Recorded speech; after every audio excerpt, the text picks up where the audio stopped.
Section 6, Part 2 of The White Men, Chapter 14, Greatest of Wrongs.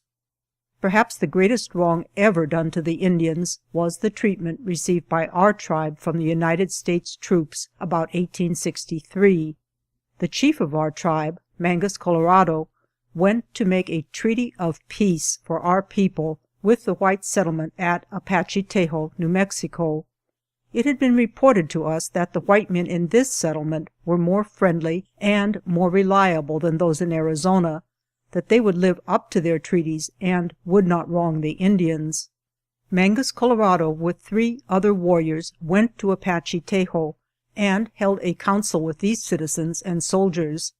They told him that if he would come with his tribe and live near them, they would issue to him from the government blankets, flour, provisions, beef, and all manner of supplies. Our chief promised to return to Apache Tejo within 2 weeks. When he came back to our settlement, he assembled the whole tribe in council.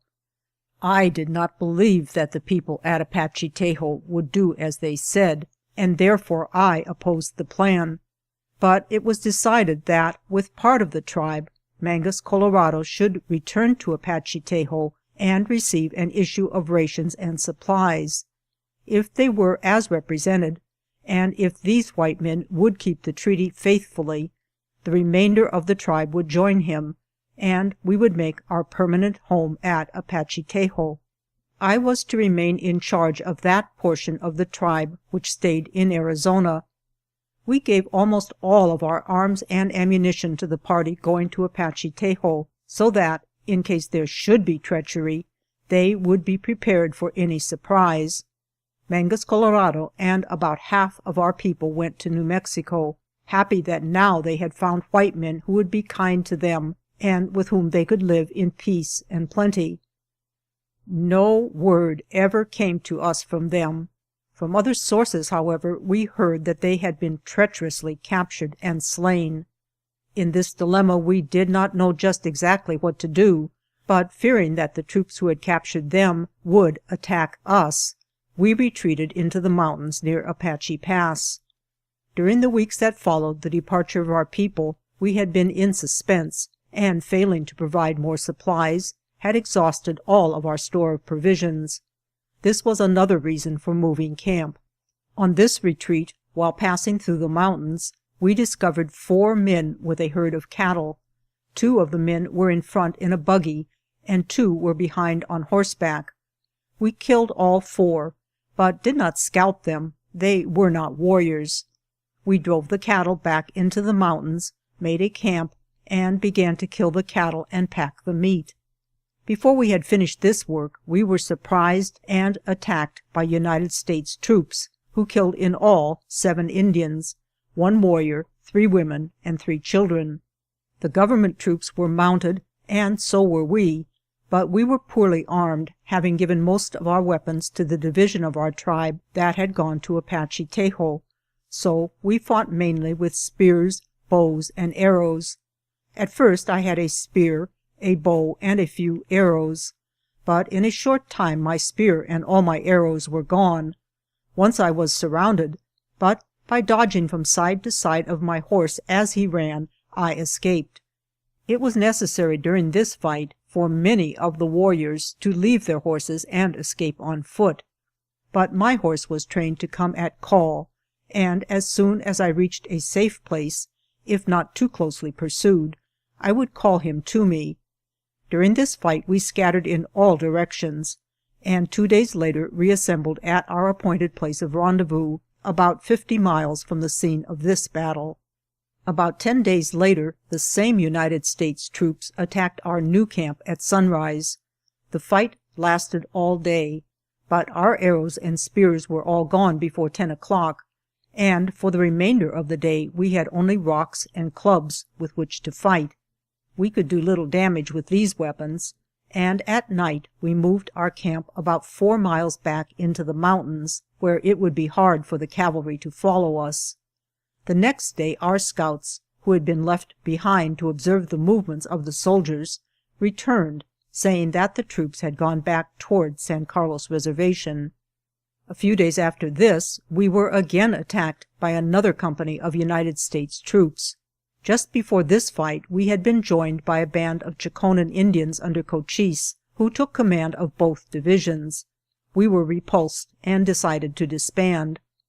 After we had disbanded our tribe, the Bedonkohe Apaches reassembled near their old camp, vainly waiting for the return of Mangus Colorado and our kinsmen.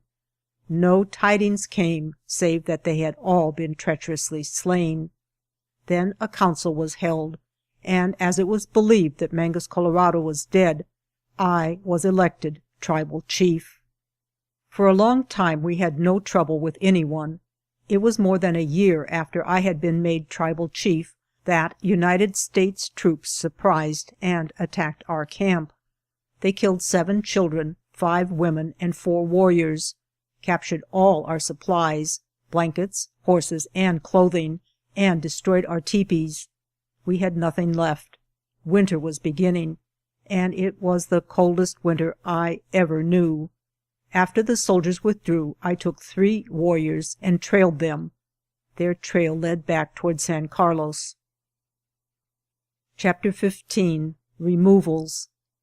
While returning from trailing the government troops, we saw 2 men, a Mexican and a white man, and shot them off their horses. With these 2 horses we returned and moved our camp. My people were suffering much, and it was deemed advisable to go where we could get more provisions. Game was scarce in our range then, and since I had been tribal chief, I had not asked for rations from the government, nor did I care to do so, but we did not wish to starve. We had heard that Chief Victoria of the Chejene Ojo Caliente Apaches was holding a council with the white men near Hot Springs in New Mexico, and that he had plenty of provisions. We had always been on friendly terms with this tribe, and Victoria was especially kind to my people. With the help of the 2 horses we had captured to carry our sick with us, we went to Hot Springs. We easily found Victoria and his band, and they gave us supplies for the winter. We stayed with them for about a year, and during this stay we had perfect peace. We had not the least trouble with Mexicans, white men, or Indians. When we had stayed as long as we should, and had again accumulated some supplies, we decided to leave Victoria's band. When I told him that we were going to leave, he said that we should have a feast and dance before we separated. The festivities were held about 2 miles above Hot Springs, and lasted for 4 days.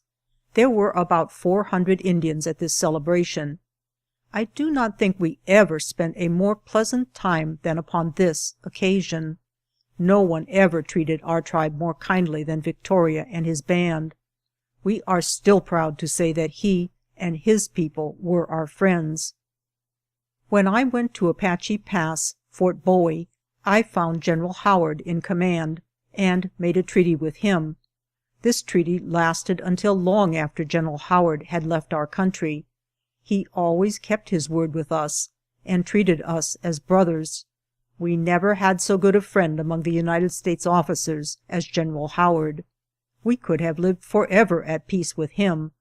If there is any pure, honest white man in the United States Army, that man is General Howard. All the Indians respect him, and even to this day frequently talk of the happy times when General Howard was in command of our post. After he went away, he placed an agent at Apache Pass, who issued to us from the government clothing, rations, and supplies, as General Howard directed. When beef was issued to the Indians, I got 12 steers for my tribe, and Cochise got 12 steers for his tribe. Rations were issued about once a month, but if we ran out, we only had to ask, and we were supplied. Now, as prisoners of war in this reservation, we do not get such good rations. Out on the prairie, away from Apache Pass, a man kept a store and saloon. Sometime after General Howard went away, a band of outlawed Indians killed this man and took away many of the supplies from his store.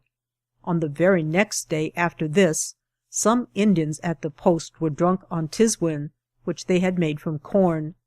They fought among themselves, and 4 of them were killed.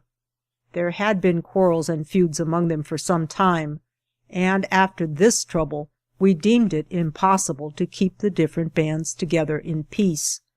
Therefore we separated, each leader taking his own band.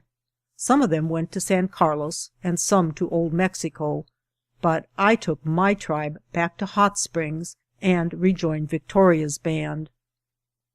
Chapter 16. In Prison and on the Warpath. Soon after we arrived in New Mexico, 2 companies of scouts were sent from San Carlos. When they came to Hot Springs, they sent word for me and Victoria to come to town. The messengers did not say what they wanted with us, but as they seemed friendly, we thought they wanted a council and rode in to meet the officers.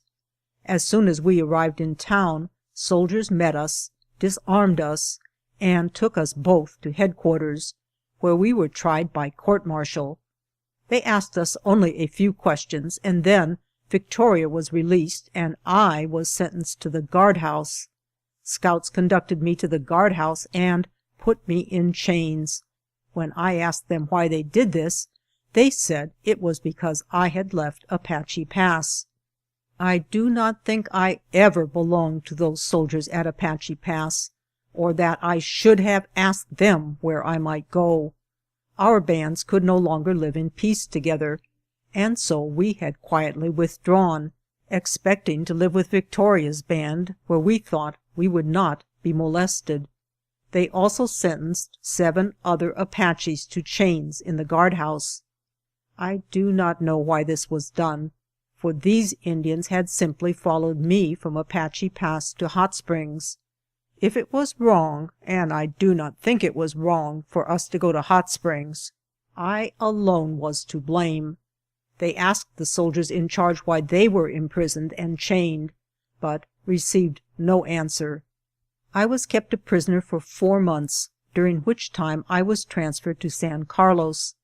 Then I think I had another trial, although I was not present. In fact, I do not know that I had another trial, but I was told that I had, and at any rate I was released. After this we had no more trouble with the soldiers, but I never felt at ease any longer at the post. We were allowed to live above San Carlos at a place now called Geronimo. A man whom the Indians called Nick Goley was agent at this place. All went well here for a period of 2 years, but we were not satisfied. In the summer of 1883, a rumor was current that the officers were again planning to imprison our leaders. This rumor served to revive the memories of all our past wrongs, the massacre in the tent at Apache Pass, the fate of Mangus Colorado, and my own unjust imprisonment, which might easily have been death to me. Just at this time we were told that the officers wanted us to come up the river above Geronimo to a fort, Fort Thomas, to hold a council with them.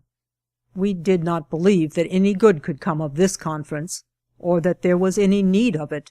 So we held a council ourselves, and, fearing treachery, decided to leave the reservation.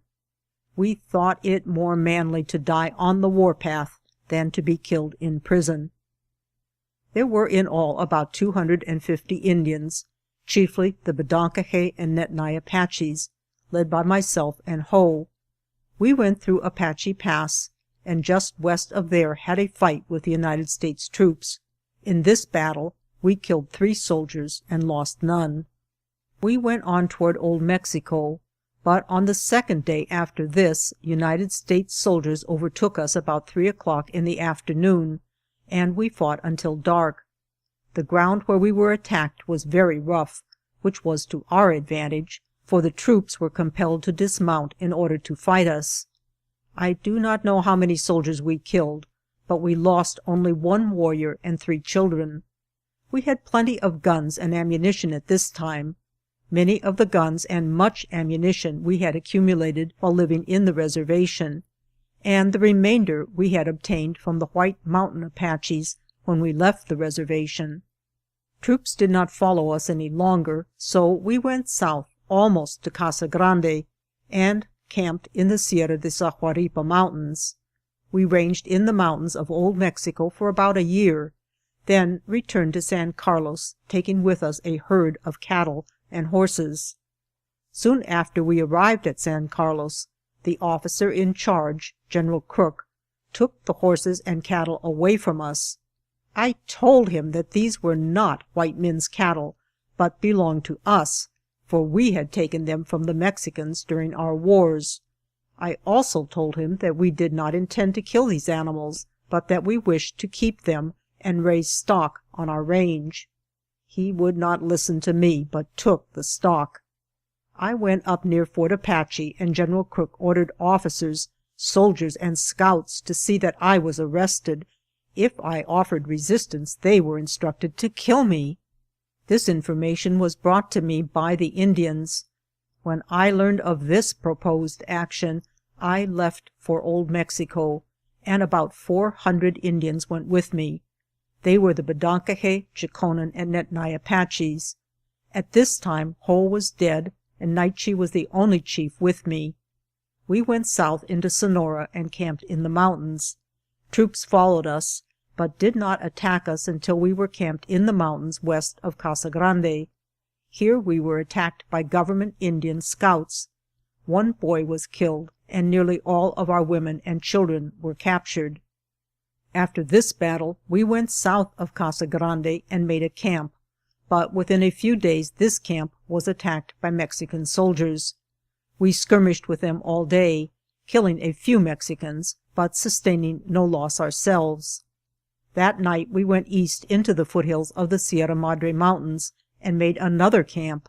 Mexican troops trailed us, and after a few days attacked our camp again. This time the Mexicans had a very large army, and we avoided a general engagement. It is senseless to fight when you cannot hope to win. That night we held a council of war. Our scouts had reported bands of United States and Mexican troops at many points in the mountains. We estimated that about 2,000 soldiers were ranging these mountains, seeking to capture us. General Crook had come down into Mexico with the United States troops. They were camped in the Sierra de Atunes Mountains. Scouts told me that General Crook wished to see me, and I went to his camp. When I arrived, General Crook said to me, "Why did you leave the reservation?" I said, "You told me that I might live in the reservation the same as white people lived. One year I raised a crop of corn and gathered and stored it, and the next year I put in a crop of oats, and when the crop was almost ready to harvest, you told your soldiers to put me in prison, and if I resisted, to kill me. If I had been let alone, I would now have been in good circumstances, but instead of that, you and the Mexicans are hunting me with soldiers." He said, "I never gave any such orders. The troops at Fort Apache, who spread this report, knew that it was untrue." Then I agreed to go back with him to San Carlos. It was hard for me to believe him at that time. Now I know that what he said was untrue, and I firmly believe that he did issue the orders for me to be put in prison, or to be killed in case I offered resistance. Chapter 17. The Final Struggle. We started with all our tribe to go with General Crook back to the United States, but I feared treachery and decided to remain in Mexico. We were not under any guard at this time. The United States troops marched in front and the Indians followed, and when we became suspicious, we turned back. I do not know how far the United States Army went after myself and some warriors turned back before we were missed, and I do not care. I have suffered much from such unjust orders as those of General Crook. Such acts have caused much distress to my people. I think that General Crook's death was sent by the Almighty as a punishment for the many evil deeds he committed. Soon General Miles was made commander of all the western posts, and troops trailed us continually. They were led by Captain Lawton, who had good scouts. The Mexican soldiers also became more active and more numerous. we had skirmishes almost every day, and so we finally decided to break up into small bands. With 6 men and 4 women, I made for the range of mountains near Hot Springs, New Mexico. We passed many cattle ranches, but had no trouble with the cowboys. We killed cattle to eat whenever we were in need of food, but we frequently suffered greatly for water. At one time we had no water for 2 days and nights, and our horses almost died from thirst. We ranged in the mountains of New Mexico for some time. Then, thinking that perhaps the troops had left Mexico, we returned. On our return through Old Mexico, we attacked every Mexican found, even if for no other reason than to kill. We believed they had asked the United States troops to come down to Mexico to fight us. South of Casa Grande, near a place called by the Indians Cosoda, there was a road leading out from the town.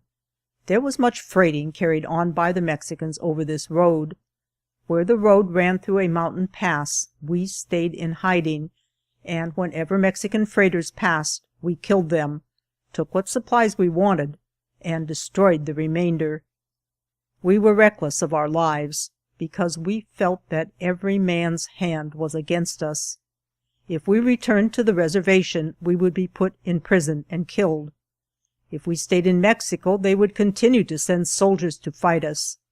So we gave no quarter to anyone, and asked no favors. End of Section 6. Section 7. The White Men, Part 3. After some time we left Cosoda, and soon were reunited with our tribe in the Sierra de Atunes Mountains. Contrary to our expectations, the United States soldiers had not left the mountains in Mexico, and were soon trailing us and skirmishing with us almost every day. 4 or 5 times they surprised our camp. One time they surprised us about 9 o'clock in the morning and captured all our horses, 19 in number, and secured our store of dried meats. We also lost 3 Indians in this encounter. About the middle of the afternoon of the same day, we attacked them from the rear as they were passing through a prairie, killed 1 soldier, but lost none ourselves. In this skirmish we recovered all our horses except 3 that belonged to me. The 3 horses that we did not recover were the best riding horses we had. Soon after this we made a treaty with the Mexican troops. They told us that the United States troops were the real cause of these wars, and agreed not to fight any more with us, provided we would return to the United States. This we agreed to do, and resumed our march, expecting to try to make a treaty with the United States soldiers and return to Arizona. There seemed to be no other course to pursue. Soon after this, scouts from Captain Lawton's troops told us that he wished to make a treaty with us, but I knew that General Miles was the chief of the American troops, and I decided to treat with him. We continued to move our camp northward, and the American troops also moved northward, keeping at no great distance from us, but not attacking us. I sent my brother Porrico, White Horse, with Mr. George Rayton on to Fort Bowie to see General Miles, and to tell him that we wished to return to Arizona. But before these messengers returned, I met 2 Indian scouts, Cayeta, a Chaconan Apache, and Martin, a Nedni Apache. They were serving as scouts for Captain Lawton's troops. They told me that General Miles had come, and had sent them to ask me to meet him. So I went to the camp of the United States troops to meet General Miles. When I arrived at their camp, I went directly to General Miles, and told him how I had been wronged, and that I wanted to return to the United States with my people, as we wished to see our families who had been captured and taken away from us. General Miles said to me, "The President of the United States has sent me to speak to you. He has heard of your trouble with the white men, and says that if you will agree to a few words of treaty, we need have no more trouble. Geronimo, if you will agree to a few words of treaty, all will be satisfactorily arranged." So General Miles told me how we could be brothers to each other. We raised our hands to heaven and said that the treaty was not to be broken. We took an oath not to do any wrong to each other or to scheme against each other. Then he talked with me for a long time and told me what he would do for me in the future if I would agree to the treaty. I did not greatly believe General Miles, but because the President of the United States had sent me word, I agreed to make the treaty and to keep it. Then I asked General Miles what the treaty would be. General Miles said to me, "I will take you under government protection. I will build you a house. I will fence you much land. I will give you cattle, horses, mules, and farming implements. You will be furnished with men to work the farm, for you yourself will not have to work. In the fall I will send you blankets and clothing, so that you will not suffer from cold in the winter time. There is plenty of timber, water, and grass in the land to which I will send you. You will live with your tribe and with your family. If you agree to this treaty, you shall see your family within 5 days." I said to General Miles, "All the officers that have been in charge of the Indians have talked that way, and it sounds like a story to me. I hardly believe you." He said, "This time it is the truth." I said, "General Miles, I do not know the laws of the white man, nor of this new country where you are to send me, and I might break their laws." He said, "While I live, you will not be arrested." Then I agreed to make the treaty. Since I have been a prisoner of war, I have been arrested and placed in the guardhouse twice for drinking whiskey. We stood between his troopers and my warriors. We placed a large stone on the blanket before us. Our treaty was made by this stone, and it was to last until the stone should crumble to dust. So we made the treaty and bound each other with an oath. I do not believe that I have ever violated that treaty, but General Miles never fulfilled his promises. When we made the treaty, General Miles said to me, "My brother, you have in your mind how you are going to kill men and other thoughts of war. I want you to put that out of your mind and change your thoughts to peace." Then I agreed and gave up my arms. I said, "I will quit the warpath and live at peace hereafter." Then General Miles swept a spot of ground clear with his hand and said, "Your past deeds shall be wiped out like this, and you will start a new life." Chapter 18. Surrender of Geronimo.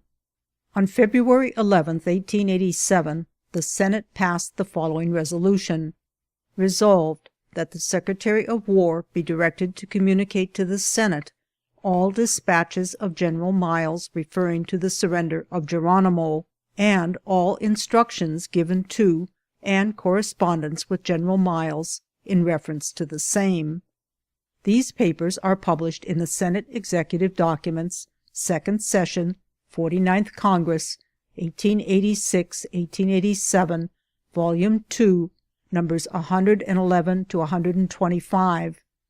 For an exhaustive account of the conditions of Geronimo's surrender, the reader is referred to that document, but this chapter is given to show briefly the terms of surrender and corroborate, at least in part, the statements made by Geronimo. Upon assuming command of the Department of Arizona, General Nelson A. Miles was directed by the War Department to use most vigorous operations for the destruction or capture of the hostile Apaches. The following extracts are from instructions issued April 20th, 1886, for the information and guidance of troops serving in the southern portion of Arizona and New Mexico. Quote, "The chief object of the troops will be to capture or destroy any band of hostile Apache Indians found in this section of country, and to this end the most vigorous and persistent efforts will be required of all officers and soldiers until the object is accomplished. A sufficient number of reliable Indians will be used as auxiliaries. to discover any signs of hostile Indians, and as trailers.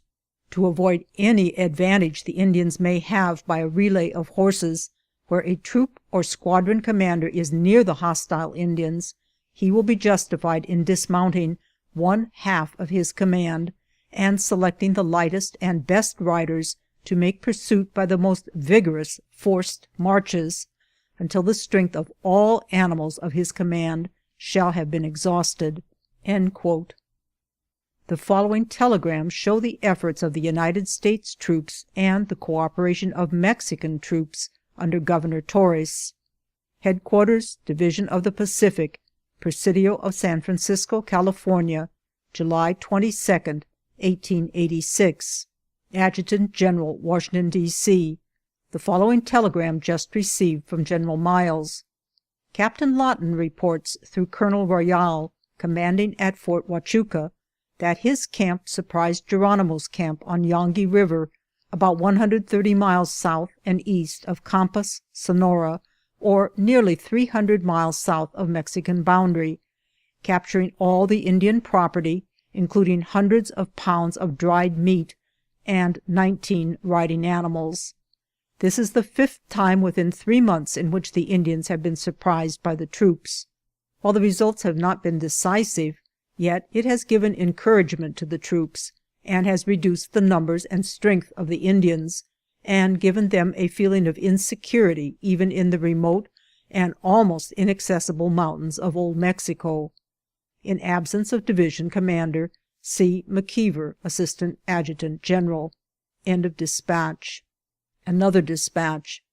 Headquarters, Division of the Pacific, Presidio of San Francisco, California, August 19, 1886. Adjutant General, Washington, D.C. Following received from General Miles, dated 18th. Dispatches today from Governor Torres, dated Hermosillo, Sonora, Mexico, from Colonels Forsyth and Beaumont, commanding Huachuca and Bowie districts, confirms the following. Geronimo, with 40 Indians, is endeavoring to make terms of peace with Mexican authorities of Fronteras district. One of our scouts, in returning to Fort Huachuca from Lawton's command, met him, Naiche, and 13 other Indians on their way to Fronteras, had a long conversation with them. They said they wanted to make peace, and looked worn and hungry. Geronimo carried his right arm in a sling, bandaged. The splendid work of the troops is evidently having good effect. Should hostiles not surrender to the Mexican authorities, Lawton's command is south of them, and Wilder, with G and M troops, 4th Cavalry, moved south to Fronteras and will be there by 20th. Lieutenant Lockett, with an effective command, will be in good position tomorrow near Guadalupe Canyon in Cajon Bonito Mountains. On the 11th, I had a very satisfactory interview with Governor Torres. The Mexican officials are acting in concert with ours. O. O. Howard, Major General. End of dispatch. General O. O. Howard telegraphed from Presidio, San Francisco, California, September 24, 1886, as follows. The 6th of September, General Miles reports the hostile Apaches made overtures of surrender through Lieutenant Gatewood to Captain Lawton. They desired certain terms, and sent 2 messengers to me, Miles. They were informed that they must surrender as prisoners of war to troops in the field. They promised to surrender to me in person, and for 11 days Captain Lawton's command moved north, Geronimo and Naiche moving parallel and frequently camping near it. At Skeleton Canyon they halted, saying that they desired to see me, Miles, before surrendering. End of telegram. After Miles' arrival, he reports as follows, quote, Geronimo came from his mountain camp amid the rocks, and said he was willing to surrender. He was told that they could surrender as prisoners of war, that it was not the way of officers of the army to kill their enemies who laid down their arms. Naiche was wild and suspicious, and evidently feared treachery. He knew that the once noted leader, Mangus Colorado, had years ago been foully murdered after he had surrendered, and the last hereditary chief of the hostile Apaches hesitated to place himself in the hands of the palefaces. Continuing his report, General Howard says, "I believed at first from official reports that the surrender was unconditional, except that the troops themselves would not kill the hostiles. Now, from General Miles's dispatches, and from his annual report, forwarded on the 21st instant by mail, the conditions are plain. First, that the lives of all the Indians should be spared. Second, that they should be sent to Fort Marion, Florida, where their tribe, including their families, had already been ordered." End quote. D.S. Stanley, Brigadier General, telegraphs from San Antonio, Texas, October 22, 1886, as follows: "Geronimo and Nietzsche requested an interview with me when they first ascertained that they were to leave here, and in talking to them, I told them the exact disposition that was to be made of them. They regarded the separation of themselves from their families as a violation of the terms of their treaty of surrender, by which they had been guaranteed, in the most positive manner conceivable to their minds, that they should be united with their families at Fort Marion. There were present at the talk they had with me, Major J. P. Wright, Surgeon, United States Army, Captain J. G. Balance, Acting Judge Advocate, United States Army, George Rayton, the interpreter, Nietzsche, and Geronimo. The Indians were separated from their families at this place. The women, children, and the 2 scouts were placed in a separate car before they left. In an interview with me, they stated the following incident, which they regard as an essential part of their treaty of surrender, and which took place at Skeleton Canyon before they had, as a band, made up their minds to surrender, and before any of them, except perhaps Geronimo, had given up their arms, and when they were still fully able to escape and defend themselves. General Miles said to them, "You go with me to Fort Bowie, and at a certain time you will go to see your relatives in Florida." After they went to Fort Bowie, he reassured them that they would see their relatives in Florida in 4½ or 5 days. While at Skeleton Canyon, General Miles said to them, "I have come to have a talk with you." The conversation was interpreted from English into Spanish, and from Spanish into Apache, and vice versa. The interpreting from English into Spanish was done by a man by the name of Nelson. The interpreting from Spanish into Apache was done by Jose Maria Yasquez. Jose Maria Montoya was also present, but he did not do any of the interpreting. Dr. Wood, United States Army, and Lieutenant Clay, 10th Infantry, were present. General Miles drew a line on the ground and said, "This represents the ocean," and, putting a small rock beside the line, he said, "This represents the place where Chihuahua is with his band." He then picked up another stone and placed it a short distance from the first, and said, "This represents you, Geronimo." He then picked up a third stone and placed it a little distance from the others, and said, "This represents the Indians at Camp Apache. The President wants to take you and put you with Chihuahua." He then picked up the stone which represented Geronimo and his band, and put it beside the one which represented Chihuahua at Fort Marion. After doing this, he picked up the stone which represented the Indians at Camp Apache, and placed it beside the other 2 stones which represented Geronimo and Chihuahua at Fort Marion, and said, "That is what the President wants to do. Get all of you together." After their arrival at Fort Bowie, General Miles said to them, "From now on we want to begin a new life," and holding up one of his hands with the palm open and horizontal, he marked lines across it with the finger of the other hand, and said, pointing to his open palm, "This represents the past. It is all covered with hollows and ridges." Then, rubbing his other palm over it, he said, "That represents the wiping out of the past, which will be considered smooth and forgotten." The interpreter, Rayton, says that he was present and heard this conversation. The Indians say that Captain Thompson, 4th Cavalry, was also present. Nietzsche said that Captain Thompson, who was the acting assistant adjutant general, Department of Arizona, told him at his house in Fort Bowie, "Don't be afraid, no harm shall come to you. You will go to your friends all right." He also told him that, Fort Marion is not a very large place, and is not probably large enough for all, and that probably in 6 months or so you will be put in a larger place, where you can do better. He told them the same thing when they took their departure in the cars from Fort Bowie. The idea that they had of the treaty of surrender given in this letter is forwarded at their desire, and while not desiring to comment on the matter, I feel compelled to say that my knowledge of the Indian character and the experience I have had with Indians of all kinds, and the corroborating circumstances and facts that have been brought to my notice in this particular case, convince me that the foregoing statement of Naiche and Geronimo is substantially correct." End quote.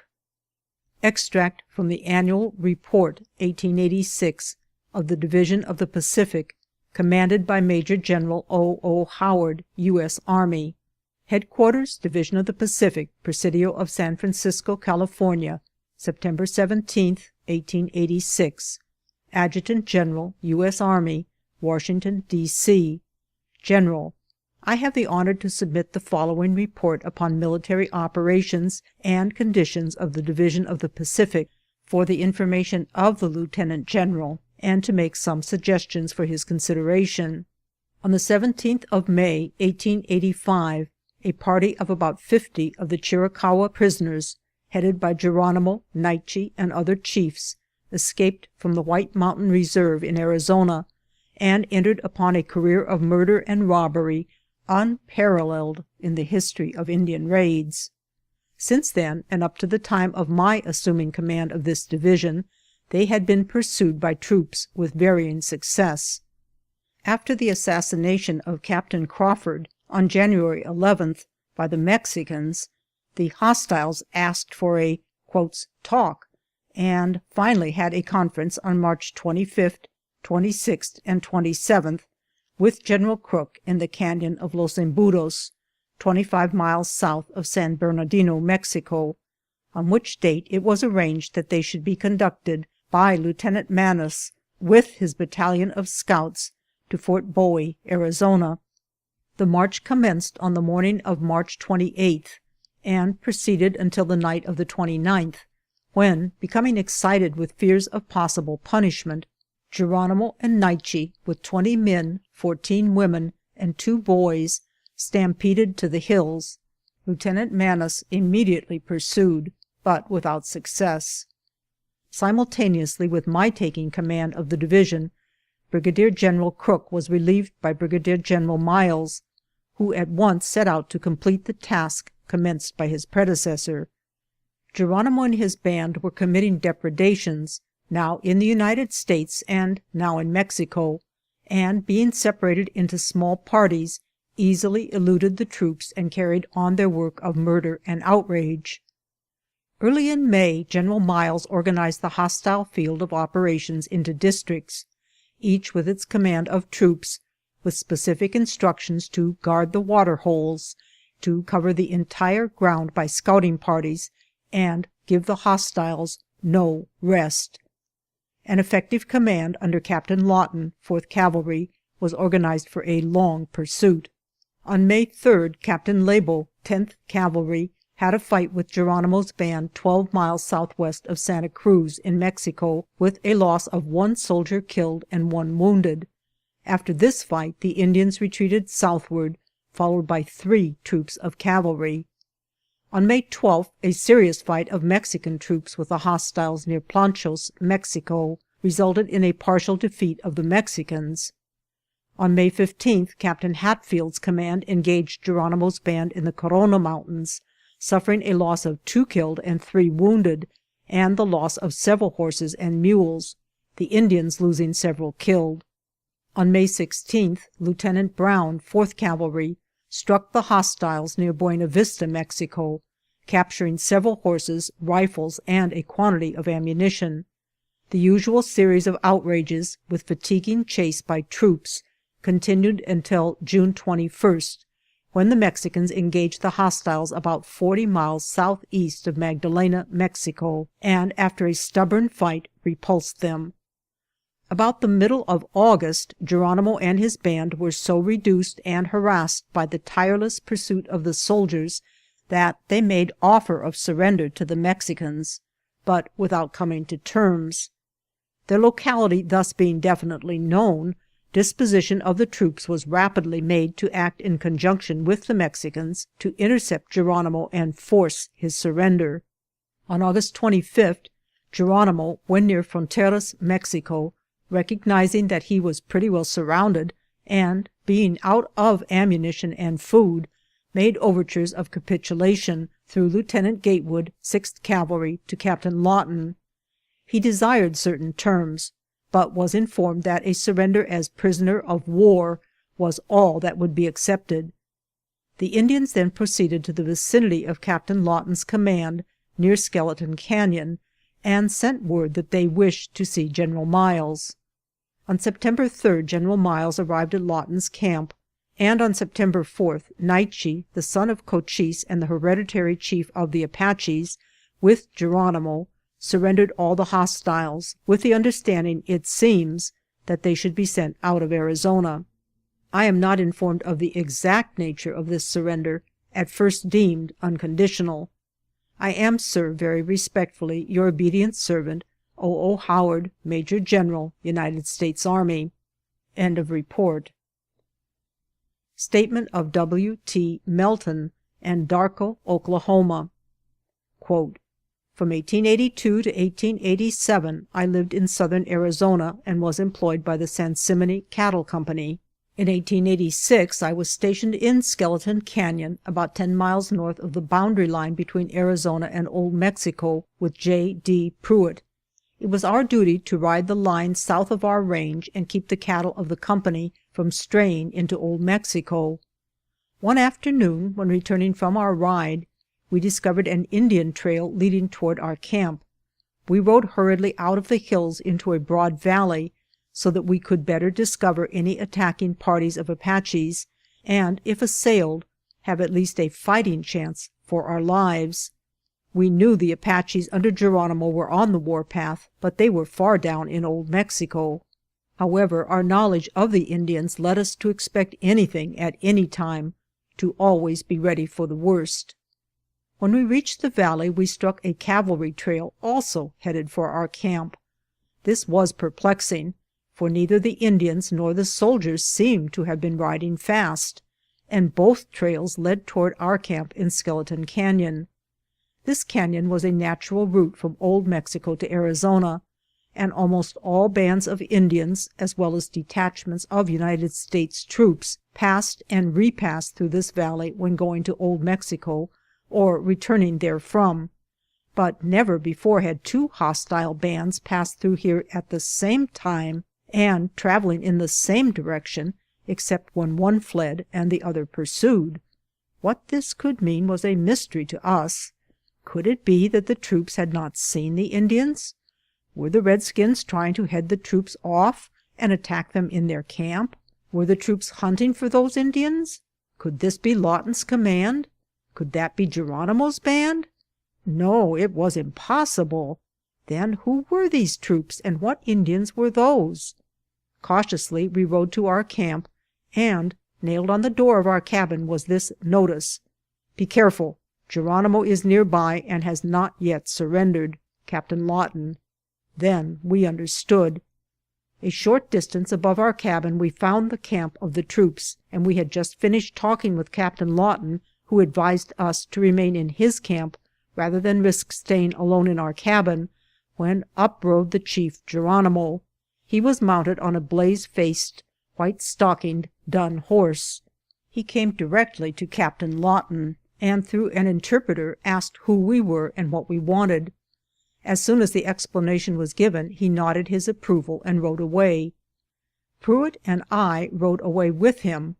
We were well armed and well mounted, and Geronimo was well mounted, but so far as we could see, unarmed. I tried to talk with the chief, in English, but could not make him understand. Pruitt wanted to shoot him and said he could easily kill him the first shot, but I objected and succeeded in restraining him. While we were arguing, the chief rode silently between us, evidently feeling perfectly secure. All this time we had been riding in the direction of our horses that were grazing in the valley about a mile distant from our corral. When we came to a place about a half-mile from Lawton's camp, where a spur of the mountain ran far out into the valley, Geronimo turned aside, saluted, said in fairly good Spanish, "Adios, señores," and began to ascend a mountain path. Later we learned that he was going directly toward his camp far up among the rocks. We rode on, drove our horses back to the corral, and remained in our cabin all night, but were not molested by the Indians. The next day we killed 3 beeves for the Indians, and they were paid for by Captain Lawton. On the second day 2 mounted Mexican scouts came to Lawton's camp. As soon as these Mexicans came in sight, the Indians seized their arms and vanished, as it were, among the rocks. Captain Lawton wrote an account of conditions and delivered it to the Mexicans, who withdrew. After they had gone and their mission had been explained to Geronimo, the Indians again returned to their camp and laid down their arms. On the next day, word reached camp that General Miles was approaching, and the Indians again armed and disappeared among the rocks. Many of the Apache squaws had field glasses and were stationed every day on prominent mountain peaks to keep a lookout. No one could approach their camp or Lawton's camp without being discovered by these spies. Soon after General Miles joined Lawton's command, Geronimo rode into camp unarmed and, dismounting, approached General Miles, shook hands with him, and then stood proudly before the officers waiting for General Miles to begin conversation with him. The interpreter said to Geronimo, "General Miles is your friend."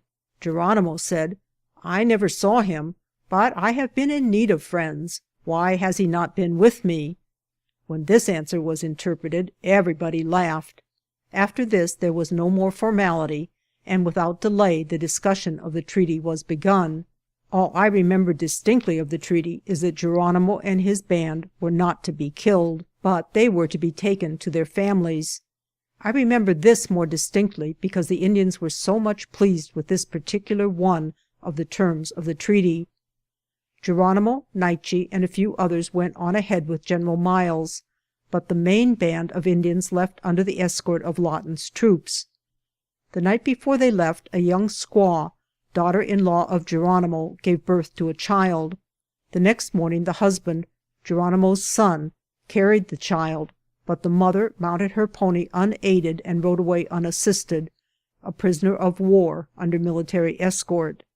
On the afternoon of the day of the treaty, Captain Lawton built a monument about 10 feet across and 6 feet high of rough stones on the spot where the treaty was made. The next year some cowboys on a roundup camped at the place and tore down the monument to see what was in it. All they found was a bottle containing a piece of paper upon which was written the names of the officers who were with Lawton. After the Indians left, we found $150.25 in Mexican money hidden in a rat's nest near where the Indians had camped. About 10 o'clock in the morning, after the Apaches and soldiers had gone away, 20 Pimos Indians, accompanied by 1 white man, surrounded our camp and demanded to know of Geronimo's whereabouts. We told them of the treaty, and they followed the trail on toward Fort Bowie. That afternoon, thinking all danger from Apaches past, my partner Pruitt went to ride the lines, and I was left in camp alone. I was pumping water by horsepower at the well when I saw 3 Indians rounding up our horses about half a mile away. They saw me, but did not disturb me, nor did I interfere with them. But as soon as they had driven that bunch of horses northward over the hills out of sight, I rode quickly off in another direction and drove another bunch of horses into the corral. The rest of the afternoon I stayed in camp, but saw no more Indians. The next day we rode over the hill in the direction these Indians had gone, and found that they had camped not 3 miles away. There were evidently several in the party, and they had kept scouts concealed near the top of the hill to watch me, and to shoot me from ambush had I followed them. This we knew because we saw behind some rocks at the crest of the hill in the loose soil the imprints left by the bodies of 3 warriors where they had been lying down in concealment. At their camp we found the head and hoofs of my favorite horse, Digger, a fine little sorrel pony, and knew that he had served them for dinner. We followed their trail far into Old Mexico, but did not overtake them. We had been accustomed to say it was Geronimo's band whenever any depredation was committed, but this time we were not so positive." Note by S. M. Barrett. We do not wish to express our own opinion, but to ask the reader whether, after having had the testimony of Apaches, soldiers, and civilians who knew the conditions of surrender, and after having examined carefully the testimony offered, it would be possible to conclude that Geronimo made an unconditional surrender.